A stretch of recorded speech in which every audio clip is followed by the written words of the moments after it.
LA 카운티 지역의 코로나 확진자 수가 1,000명을 넘었습니다. 지난 3월 이후 최고 수준입니다. 이번 주말 남가주 지역에는 강력한 폭염이 강타합니다. 전력 공급에도 비상이 걸렸습니다.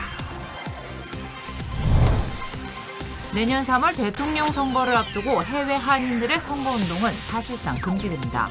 해외 한인 유권자들의 권리를 침해한다는 비판의 목소리가 일고 있습니다. 에릭 가세티 LA 시장이 인도 대사에 공식 지명됐습니다. 차기 시장 보궐선거 가능성이 높아졌습니다. SBS 기업대학 매치플레이가 다음 달 초부터 대장정에 돌입합니다.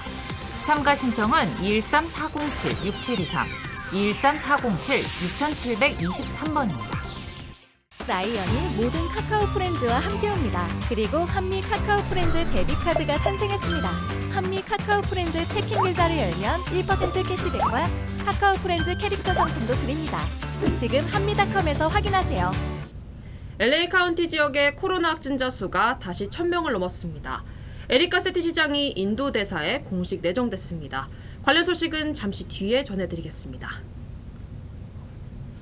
강력한 폭염이 강타하고 있는 남가주 지역에 이번 주말에는 살인적인 폭염이 찾아옵니다. 전력 공급에도 비상이 걸렸습니다. 예보됐던 대로 오늘 남가주 지역엔 무더위가 이어졌습니다. 엔텔로펠리와 산타클라리타 지역, 그리고 산간 지역에는 폭염주의보가 발령됐습니다. 오늘 기온은 이미 세 자리 숫대를 기록했는데 폭염은 다음 주 내내 계속될 전망입니다. 토요일에는 가장 더운 날이 될 것으로 예상됩니다. 폭염으로 전력 사용이 급증할 것으로 우려되면서 절전도 당부했습니다.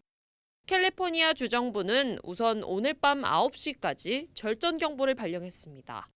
실내 온도는 78도 이상으로 설정하고 가능하면 조명도 최소화할 것을 당부했습니다. 식기세척기와 세탁기 등 전력 소모가 큰 가전제품의 경우 밤 10시 이후 사용해 줄 것도 권고했습니다. 보건국은 야외 활동은 자제할 것을 당부했습니다. 이런 무더위에는 무조건 탈수가 되지 않는 것이 중요하다며 충분한 수분 섭취도 강조했습니다. 또 어린아이나 애완동물은 잠시라도 차 안에 방치해서는 절대 안 된다고 경고했습니다. 폭염이 덮친 LA 한인타운 업소에는 희비가 엇갈렸습니다. 이 병원을 찾는 열사병 환자들도 크게 늘어났습니다. 이사명 기자가 한인타운을 취재했습니다. 무더위 속에 더위를 식히려는 한인들이 아이스크림을 구입하고 있습니다. 너무너무 더워서 어떻게 숨을 쉴 수가 없네요. 오늘 이제 처음 나왔는데 너무 더워요. LA 지역의 90도에 육박하는 폭염이 강타하면서 비즈니스 업소는 희비가 엇갈렸습니다. 더위를 식혀주는 음료나 음식을 판매하는 업소는 매출이 2배 이상 증가했습니다. Well, you can see sales double, pretty much double the amount of just non-summer days. Our busiest is pretty much after dinner, so we start getting busy right about 7:30 p.m. 폭염이 반갑지 않은 업주도 있습니다. 세탁소를 비롯해 미용실 등 열과 싸우며 일하는 업주들은 폭염이 반갑지 않습니다. 세탁소의 경우 업소를 찾는 손님은 감소하고 배달 손님은 2배 이상 늘어났습니다. It's about the 40% of our service. Our customers get delivered, so it's not really much, but we do provide them the service. Some garments are really heavy, and hot weather is very difficult because it sweats a lot and. 오늘 LA 지역은 습도 48%를 동반한 무더운 날씨를 보이면서 열탈진 환자들이 급증하고 있습니다. 한인병원은 더위를 먹은 환자들이 잇따르고 있습니다. 일단 입맛이 없고 의욕이 없고 그다음에 쥐가 나고 그죠? 수분기가 빠져나가면서 쥐가 나게 되고 그런 증상부터 시작을 하는 거죠. 그러면서 점점 식욕을 잃고 어느 지역에 폭염이 있어서 40명이 죽었다 이런 이야기 나오잖아요. 그건 대부분 열탈진 환자예요. 전문 의사들은 열탈진을 방지하기 위해 시원한 환경으로 이동하고 충분한 수분을 섭취하라고 조언했습니다. LA에서 SBS 이사면입니다. 네, 내년 3월 9일 한국 대통령 선거일입니다. 미주 한인 사회에도 여야 유력 대선 주자들에 대한 관심이 크게 올라갔습니다. 하지만 해외 한인들의 선거 운동은 사실상 금지돼 있습니다. 유권자 차별이라는 비판의 목소리가 나오고 있습니다. 전영훈 기자가 보도하겠습니다. 최근 한국 정치권의 움직임이 빨라지면서 관심이 집중되고 있는 내년 대통령 선거. 한인 사회에서도 이미 모의 선거가 치러지는 등 재외 선거 준비도 본격적으로 시작됐습니다. 하지만 높아지는 관심에 비해 재외 선거 운동은 너무 제한돼 있다는 지적이 일고 있습니다. 중앙선거관리위원회는 재외 국민은 특정 정당이나 후보를 지지하는 단체나 모임을 만들 수 없다고 규정하고 있습니다. 또 기부 행위나 언론 광고 등도 선거법 위반 사유로 명시하고 있습니다. 사실 약간 안타까운 면이 있지만 그 재외 선거인을 대상으로 하는 선거 운동은 굉장히 제한적으로 규정을 하고 있습니다.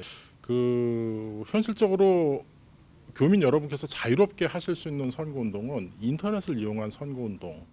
공식 선거 운동 기간 동안 인터넷이나 SNS 그리고 전화 또는 말로 하는 선거 운동만 허용된다는 겁니다.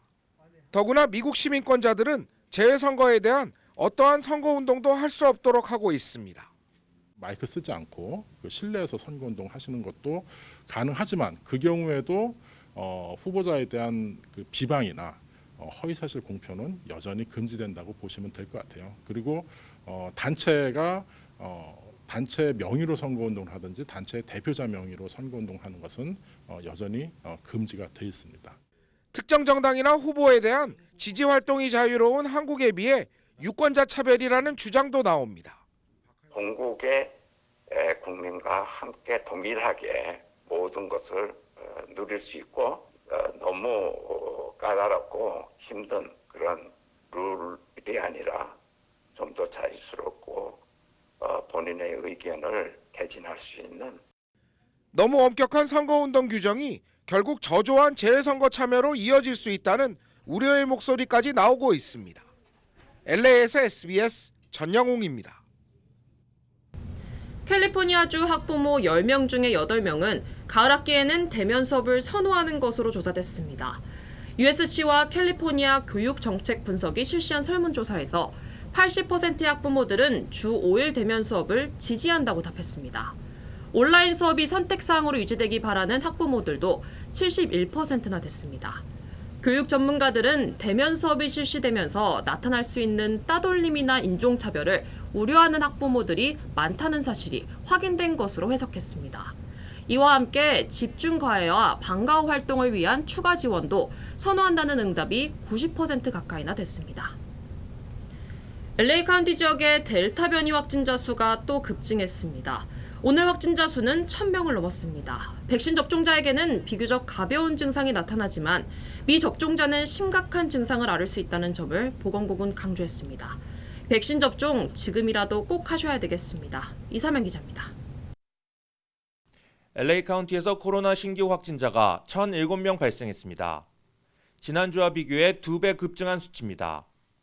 3월 이후 1일 코로나 신규 감염자가 최고치를 기록했습니다. 코로나 검사를 받은 주민들 가운데 2.4%가 확진 판정을 받은 겁니다.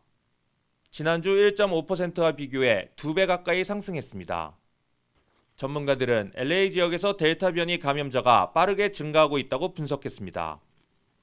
지난주까지만 해도 1일 확진자가 300명대에 머물렀습니다. 하지만 전염성이 높은 델타 변이로 인해 확진자가 급증하고 있는 겁니다. 코로나 백신을 접종한 사람의 90% 정도가 여러 변이형에 대해 항체를 가질 수 있습니다.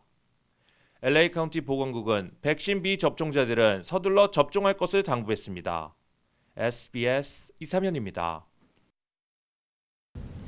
제약사 파이자 등은 델타 변이에 대항하는 예방 효과를 더 높이기 위해서는 3차 접종이 필요하다는 입장을 발표했습니다. 면역 수준이 최고 10배나 더 강해진다고 주장했습니다. 하지만 미 보건당국은 부스터샷은 필요 없다는 입장입니다. 김수영 특파원이 보도하겠습니다.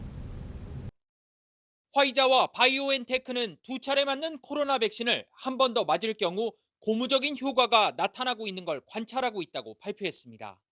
접종을 마치고 6개월 뒤 3차 접종을 하게 되면 베타 변이에 대한 면역 수준이 5배에서 10배 더 강해진다는 초기 연구 결과가 나왔다고 밝혔습니다. 델타 변이 등 다른 변이에 대해서도 가장 높은 효능을 보이게 될 거라고 강조하며 다음 달 긴급 사용 승인을 요청할 거라고 말했습니다. 하지만 몇 시간 뒤 식품의약국 FDA와 질병통제예방센터 CDC는 백신 접종을 마친 사람은 추가 접종이 필요 없다는 반박문을 발표했습니다. And Americans who have been fully vaccinated do not need a booster shot at this time. I'd also note that they are constantly engaged in a rigorous process to consider when a booster might be necessary. 제약회사의 발표에 미 보건당국이 공개 반박문을 내는 건 이례적인 일입니다. I'm absolutely concerned about the confusion. I hope that they can get on the same page. This whiplash really is troubling to the American people. CDC는 백신 접종을 완료한 학생들은 가을 학기부터 학교에서 마스크를 쓰지 않아도 된다는 새로운 권고사항을 발표했습니다. 워싱턴에서 SBS 김수영입니다. 델타 변이가 확산되면서 캐나다는 입국 규제를 연장하기로 했습니다. 프랑스도 여행 자제를 권고하기로 했습니다. 김윤수 특파원입니다. 지난주 미국에서 코로나19 신규 확진자가 10% 넘게 증가한 주는 모두 24곳. 이 가운데 백신 접종률이 낮은 5개 주에선 환자가 50% 이상 폭증했습니다. 백신 접종 속도는 점점 느려지는데 여전히 접종률이 30%를 밑도는 카운티가 미국 남부를 중심으로 1,000곳이 넘습니다. And to be clear, there will likely continue to be an increase in cases among unvaccinated Americans and in communities with low vaccination rates. 이런 틈을 타 델타 변이는 빠르게 번지고 있습니다. 이미 미국 전체 신규 확진자의 절반 이상이 델타 변이 감염자인데 전문가들도 예상 못한 속도입니다. 다시 마스크를 쓰고 거리 두기를 해야 한다는 목소리도 나오고 있습니다. If you are an elderly person or if you have a person with an underlying disease, you might want to go the extra mile of protection of wearing a mask. 한 보건 전문가는 미국이 매우 위험한 가을로 가고 있다면서 백신 접종률이 낮은 지역을 중심으로 가을철 대유행이 일어날 수 있다고 경고했습니다. 델타 변이의 기승에 세계 각국은 다시 문을 닫아 걸고 있습니다. 프랑스는 감염률이 치솟고 있는 스페인과 포르투갈로의 여행 자제를 권고했고 캐나다는 백신을 맞지 않은 외국인에 대한 입국 규제를 연장하기로 했습니다. 워싱턴에서 SBS 김유수입니다. 에릭 가세티 LA 시장이 예상됐던 것처럼 오늘 인도 대사에 지명됐습니다. 가세티 시장은 조 바이든 대통령이 지명한 직후 첫 시장 임기를 시작했을 때처럼 최선을 다해 인도 대사로 일하겠다는 소감을 밝혔습니다. 내년 연말 임기가 끝나는 LA 차기 시장 보궐선거 실시 여부는 시의장이 조만간 결정할 방침입니다. 보궐선거가 실시될 경우 그 시기는 내년 6월이 유력합니다. 현재까지 10여 명의 예비후보들이 시장 선거 출마 의사를 밝혔습니다. 네, 다음 소식 전하겠습니다. 도쿄올림픽 개막 2주일을 앞두고 수도권 경기는 모두 무관중으로 치러지게 됐습니다. 10억 달러나 되는 입장 수익은 기대할 수 없게 됐습니다. 일부에서는 올림픽 개최를 취소하는 시위를 벌이기도 했습니다. 유성재 특파원이 전하겠습니다. 도쿄를 포함해 지바 등 일본 수도권에서 열리는 모든 올림픽 경기의 무관중 개최가 어젯밤 최종 확정됐습니다. 일본 측과 IOC 등이 참여한 오자 협의가 코로나 감염이 확산하는 도쿄 내에서 무관중 개최를 결정했고 수도권 지자체들도 여기에 줄줄이 동참한 겁니다. 42개 경기장 가운데 34개, 전체의 80% 정도가 도쿄와 수도권에 몰려 있어 사실상 거의 모든 경기가 무관중이 된 셈입니다. 축구와 야구 예선이 열리는 홋카이도와 미야기, 후쿠시마, 이바라키현, 사이클 경기가 예정된 시즈오카현은 원래대로 경기장 수용 인원의 절반, 최대 10,000명을 받기로 했는데 해당 지역에서는 불안감이 커지고 있습니다. 不安と不公平。都心が無観客でこっちは有観客っていうのも納得できない。 홋카이도의 마라톤과 경보 경기는 거리 응원 허용 여부가 다음 주에 확정될 것으로 보입니다. 무관중 결정으로 우리 돈 1조 원으로 예상됐던 올림픽 입장 수익은 거의 기대하기 어렵게 됐습니다. 도쿄에는 오늘 올림픽 성화가 도착했지만 감염 확산 우려로 도로 봉송은 취소됐고 현장에선 올림픽 취소를 요구하는 반대 집회도 열렸습니다. 緊急事態宣言がやっぱ発せざるを得なかったわけだからそれに合わせてやはりオリンピック・パラリンピックを中止することが最大のコロナ対策だと。 무관중 결정으로 도쿄올림픽을 성과로 내세워 총선에 나서려던 스가 정권의 계획도 큰 타격을 입게 됐습니다. 도쿄에서 SBS 유성재입니다. 평화의 소녀상 전시회를 취소한 것은 부당하다는 일본 법원의 판결이 나왔습니다. 오사카 지방재판소는 개막 3주 전에 전시장 사용 허가를 취소한 것은 긴급히 구제해야 할 사항에 해당된다고 판시했습니다. 이에 따라 간사이에서 개막하기로 한 소녀상 전시회는 오는 16일부터 열릴 수 있게 됐습니다. 이번 판결은 우익 세력들의 집요한 방해 공작에도 영향을 줄 수 있을 것으로 예상됩니다. 네, 다음 소식입니다. LA 한인사회에서 큰 인기를 끌었던 기업대학 매치플레이가 마침내 다음 달 초부터 대장정에 돌입합니다. 모두 24개 팀이 예선전을 거쳐 10월 초에는 대망의 결승전이 펼쳐질 예정입니다. 모든 경기는 SBS 방송을 통해 중계됩니다. 전영훈 기자입니다. 지난 2019년 SBS가 첫 선을 보인 기업대학 매치플레이.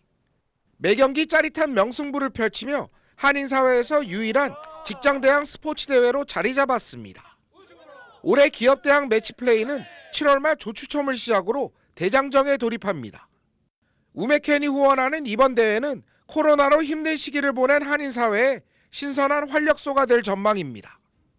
예선부터 결승까지 전 경기는 SBS 4개 채널을 통해 남가주는 물론 미국 전역에 중계됩니다.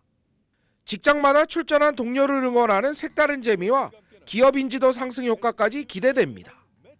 우승팀에게는 대상인 제네시스 GBA리가 수여되며 출전팀 모두에게 푸짐한 상품도 마련됐습니다. 특히 대회 참가비 전액은 비영리 단체를 통해 사회에 환원됩니다. 더 재미있게, 더 흥미진진하게 돌아온 SBS 기업대학 매치플레이. 선착순으로 접수받는 참가 신청은 오는 25일 마감됩니다. LA에서 SBS 전영웅입니다.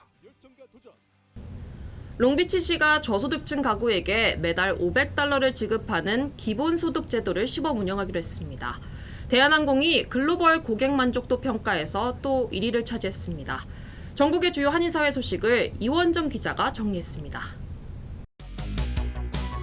대한항공이 글로벌 고객 만족도 평가에서 항공 여객 운송 서비스 부문 17년 연속 1위에 선정됐습니다. 한국글로벌경영협회는 매년 고객의 품질 만족도와 글로벌 역량 및 고객 충성도 등을 평가해 최우수 기업을 선정하며 대한항공은 코로나19 상황에서도 차별화된 서비스 등을 통해 고객 서비스를 제고한 노력을 인정받았다고 설명했습니다. 롱비치시가 저소득층 500가구를 대상으로 기본소득세를 시범 운영합니다. 롱비치시는 가구 빈곤율이 가장 높은 지역인 집코드 90813구역에 저소득층 500가구를 선정해 1년 동안 $500를 제공할 방침이라고 밝혔습니다. 선정된 500가구는 기본소득과 함께 자녀 보육, 교통, 직업훈련, 인터넷 사용 등에 대한 혜택으로 받게 됩니다. 뉴욕 주정부가 운영하는 코로나 백신 대형 접종소 3곳이 운영을 중단합니다. 앤드류 코모 주지사는 맨하탄 제이콥 제비츠 컨벤션 센터와 뉴욕 주립대 얼스터 대학, 서포 카운티 커뮤니티 칼리지 브렌트우드 캠퍼스 등에서 운영 중인 백신 접종소 운영을 오늘부터 중단한다고 밝혔습니다. 이는 뉴욕주 인구의 70%가 백신 1차 접종을 완료하면서 대형 접종소의 수요가 줄어든 데 따른 것입니다. 메릴랜드가 코로나19 백신 접종 학생에게 대학 장학금을 지급할 방침입니다. 내리 오건 주지사는 12세에서 17세 학생들을 대상으로 백신 접종 인센티브 프로그램을 운영해 대학 장학금을 지급한다고 밝혔습니다.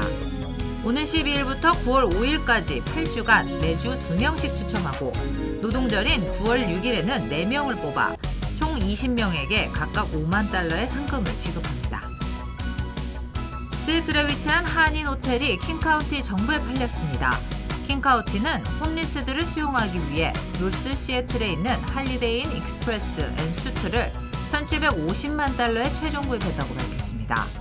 이 호텔은 지난 2001년 신축 때 오중걸 전 시애틀 한인회장 가족이 운영해왔습니다. 주한 벨기에 대사 부인이 급거 본국으로 소환당했습니다. 폭행 논란에 이어 손찌검 시비까지 터져나왔습니다. 박찬범 기자입니다. 오늘 오후 피터 레스쿠이의 벨기에 대사와 대사 부인이 벨기에로 출국했습니다. 지난 4월 대사 부인이 옷가게 직원의 뺨을 때려 물의를 일으킨 뒤 딱 2달 만입니다. 대사 부인이 당시 면책 특권을 포기하지 않아 폭행 사건은 불송치됐지만 벨기에 본국으로부터 7월 중 귀국 조치가 내려졌습니다. 그런데 대사 부인은 다시 물의를 일으켰습니다. 지난 월요일 공원 청소를 하던 환경미화원과 또다시 쌍방폭행 사건에 휘말린 겁니다. 환경미화원의 빗자루가 몸에 닿았다는 게 다툼의 시작이었습니다. 대사 부인이 도시락을 발로 차고 뺨을 2차례 때렸다는 증언이 나왔습니다. 발로 탁 차고 그냥 진 밟아버리더라고요. 좀 한 1m 정도 나갔었어요. 가까이 가니까 그냥 뺨을 탁 때리더라고요. 환경미화원과 대사 부인 모두 처벌을 원하지 않아 사건은 현장에서 종결됐습니다. 벨기에 사람 중에서도 이 행동이 잘했다는 사람 생각하는지 없고 안타깝게 생각하고 앞으로 당연히 있어서는 안 되는 행동이기 때문에. 두 번째 폭행 사건까지 발생하자 벨기에 당국은 대사에게 지체 없이 본국으로 귀환할 것을 명령한 것으로 전해졌습니다. SBS 박찬범입니다. 여야 모두 대선 후보 경선이 치열하게 전개되고 있습니다. 민주당은 우선 예비 경선 여론조사를 오늘부터 실시할 예정입니다. 강민우 기자입니다. 민주당은 예비 경선 여론조사에서 당원과 일반 국민을 50대 50 비율로 반영합니다. 사흘간 진행하는 이 여론조사 결과에 따라 오는 일요일 오후 경선 후보 8명 가운데 2명의 컷오프, 즉 탈락이 발표됩니다. 남은 6명은 본 경선에 진출합니다. 본 경선은 다음 달 7일 대전, 충남을 시작으로 이렇게 전국을 돌면서 치르고 9월 초 최종 후보를 확정합니다. 여기서 중요한 건 강원, 인천, 서울 등 3단계의 이른바 슈퍼위크인데요. 80만 명 정도인 대의원과 권리당원의 투표 결과는 지역 순회 때 발표되지만 일반 당원과 국민이 참여하는 선거인단의 투표 결과는 슈퍼위크 때만 공개되죠. 4년 전에도 이 국민선거인단 규모가 190만 명에 달해 당심 숫자보다 훨씬 더 많았습니다. 따라서 각 캠프는 국민선거인단 모집에 공을 들이고 있는데 벌써 50만 명을 훌쩍 넘어섰습니다. 9월 5일 서울 슈퍼위크에서 최종 합산 결과가 나오는데 만약 과반 득표 후보가 없다면 1, 2위만을 대상으로 9월 10일 결선 투표를 통해 최종 후보를 선출합니다. 관심은 8월 15일 1차 슈퍼위크에 쏠립니다. 기선을 제압한 후보가 2, 3차 선거인단 투표에서도 탄력을 받을 수 있는 구조라서 그렇습니다. 이재명 후보 우세가 계속될지 아니면 결선 투표에서 극적인 승부가 펼쳐질지도 지켜볼 일입니다. 민주당은 흥행 요소는 충분하다면서도 코로나19 상황 악화로 혹시 지역 순회 경선에 차질이 있을지 예의주시하고 있습니다. SBS 강민우입니다. 국민의힘도 본격적인 경선 준비가 시작됐습니다. 이준석 대표는 8월까지 당박 주자들이 당에 들어와야 한다고 주문했습니다. 김영래 기자입니다. 국민의힘은 오는 12일부터 대선 예비후보 등록을 받습니다.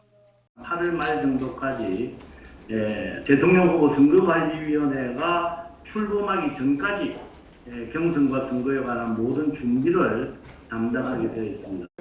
관건은 윤석열 전 검찰총장, 최재형 전 감사원장 등 당 박 주자들의 입당 여부와 시기입니다. 이준석 대표는 이들 모두 8월 안에 입당해 경선을 함께 치러야 한다고 거듭 강조하고 있습니다.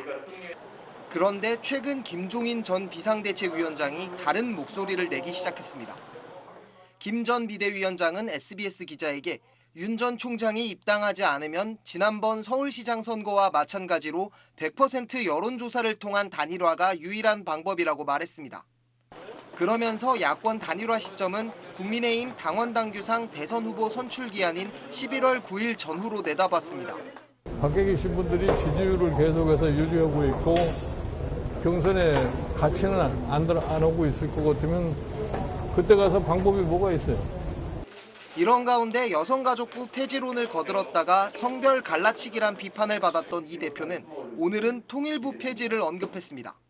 외교의 업무와 통일의 업무가 분리되어 있는 것이 어느 정도 비효율일 수 있습니다. 남북 관계는 통일부가 주도하는 게 아니라 보통 국정원이나 청와대에서 바로 관리했거든요. 이에 대해 이인영 통일부 장관은 해당 발언이 국민의힘 당론인지 묻고 싶다며 매우 유감스럽다는 입장을 냈습니다. SBS 김영래입니다. 윤석열 전 검찰총장은 경찰을 사칭해 부인의 논문을 취재한 MBC 기자에 대해 법적 조치를 취하기로 했습니다. 현재 2명의 기자는 업무에서 배제됐습니다. 최성길 기자입니다. MBC 기자는 김건희 씨 논문을 지도한 A 교수의 집을 찾는 중이었습니다. 경기도 파주의 한 주택을 찾아갔는데 A 교수는 이미 집을 팔고 다른 곳으로 이사한 상태였습니다. MBC 기자는 집 앞 차량에 있는 번호로 전화를 걸었습니다. 차량 주인에게 자신을 파주경찰서 경찰이라고 말하며 A 교수의 현재 집 주소를 아는지 등을 캐물었습니다. 집주인은 나중에 이상한 생각이 들어 집 앞 CCTV를 확인해봤더니 취재진이 집 근처에서 서성이는 모습을 확인한 걸로 전해졌습니다. 윤석열 전 총장 측은 특정 언론에서 경찰관을 사칭하는 범죄 행태가 있었다는 제보가 있었으며 기자가 경찰관을 사칭했다면 이는 취재윤리 위반을 넘어 공무원 자격 사칭죄 또는 강요죄에 해당할 수 있는 범죄이므로 사실관계가 확인되는 대로 법적 조치를 준비하겠다고 밝혔습니다.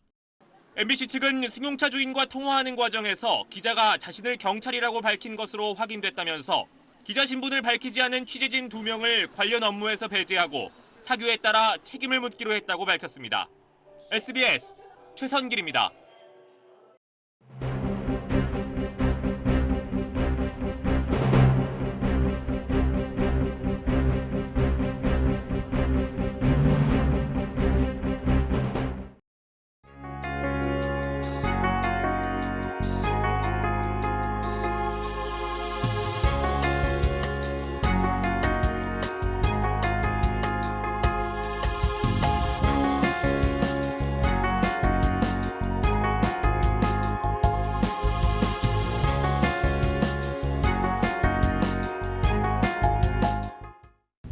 사 4개월 만에 최고 수치입니다. LA 카운티 코로나 확진자 수가 1,000명을 돌파했습니다. 일주일 만에 2배가 급증한 겁니다. 대부분이 백신 미접종자입니다. 백신 접종자 중에 감염된 이른바 돌파 감염자는 단 0.06% 확률이라고 합니다. 아직까지 백신 접종을 받지 않은 LA 카운티 주민은 400만 명에 달합니다. 혹시 아직도 안 맞으신 한인분들, 이제는 꼭 맞으셔야 할 때인 것 같습니다. 2분 뉴스 마치겠습니다. 고맙습니다.